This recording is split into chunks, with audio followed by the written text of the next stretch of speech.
નમસ્કાર. ગંભીરાથી વડોદરા જતો જે બ્રિજ હતો એ બ્રિજ તૂટ્યા પછી 12/7ના રોજ વડોદરા DRM જોડે જાતે જઈ અને મીટિંગ કરી છે અને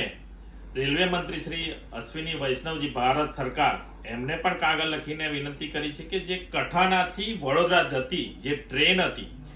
બોરસદ તાલુકા અને આંકલાવ તાલુકાને ગામડાને જોડતી અને ત્યારે જે વિદ્યાર્થીઓ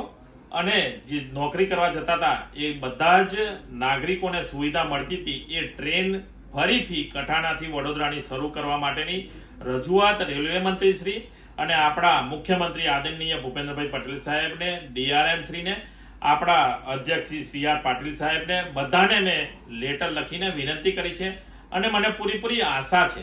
કે આપણી સરકાર જ્યારે આ ગંભીરાથી વડોદરા જતો જે બ્રિજ તૂટી ગયો છે અને કોવિડ વખતથી જ્યારે આ ટ્રેન બંધ થયેલી છે ફરી શરૂઆત ટૂંક સમયમાં આપણી સરકાર દરેક નાગરિકોને સુવિધા મળે એ રીતની આ ટ્રેન ફરીથી શરૂઆત કરશે.